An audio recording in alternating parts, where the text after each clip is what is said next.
دسته فوتبال خوجند شهر خوجند فعلا در پایتخت کشور شهر دوشنبه با بازی پلی آف یا بازی انتخابی جام کنفدراسیون فوتبال آسیا 2016 آمادگی میگیرد و امروز در این ورزشگاه مرکزی بازی سنجشی خوجند با دسته CSKA پامیر برگزار شد و حالا من از سرمربی دسته خوجند نومان جان یوسفوف خواهش میکنم که اولا درباره این بازی این نتیجه بازی سنجشی کمی اطلاع بدهند.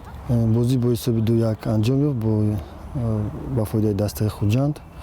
در این بازی شما خودتان خیلی شاهد بودید که بازیکنان خسته بودند برای اینکه این مرحله دوم دسته است برای تیاری این بازی.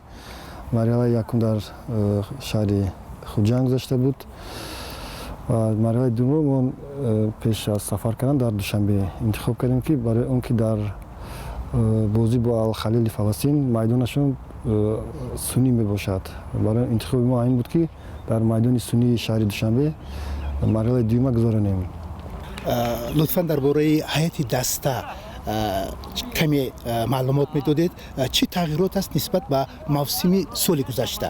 اساساً فوتبال بازان که این سال در دسته خوجند بازی میکنن بسیارتر فوتبال بازانی محلی میباشند، یعنی که از تاجیکستان. خودتان شاهد هستید که در دسته خوجند یگان بازیگر لیگنر تکلیف شدگی نیست. ما میخواستیم که اگر قوت فوتبال بازی تاجیک سنجیم. معلوم است که دسته خوجند تحت رهبری شما پارسال در مسابقات قهرمانی کشور صاحب مدال های نقره گردید و برای شرکت در این جام کنفدراسیون فوتبال آسیا حقوق پیدا نمود و بگویید که رقیب شما یعنی دسته اهلی الخلیل فلسطین به شما معلوم است. شما بازی های این دسته رو تماشا کردید؟ البته ما این معلومات درباره این دسته خیلی زیاد داریم، هم از حساب اینفورماسیون هم از حساب ویدیو معلومات هست. دسته کم نمیگم که بی‌قوت است، پرقوت است. آیا شما از جهت مبلغ گذاری پورا تامین هستید؟ و راست گپ کمبودی باشدم ما با این نگاه نکرده تیاری داشتیم. دسته خوجند برای بازی با تیم اهلی الخلیل فلسطین کی به سفر میبراید؟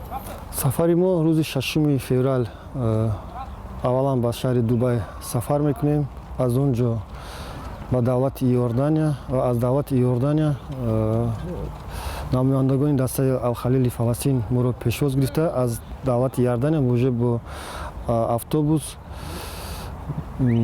به شهر خیرون دولت فلسطین سفر میکنیم. شما با مخلصان دسته اتون چی گفتنی هستید؟ اولا گفتنی هم که به دسته باوری کنن، مخلصی کنن، از طرف ما چی قوتی که داریم حرکت میکنیم در این بازی صرف کنیم که صاحب غلبه شویم، مخلصای خودمون خرسند کنیم. تشکر برای صحبت. ما به دسته خوجند شهر خوجند در مسابقات بین المللی در بازی پلی آف بازی انتخابی جام کنفدراسیون فوتبال آسیا برای کار موفقیت آرزو مندیم.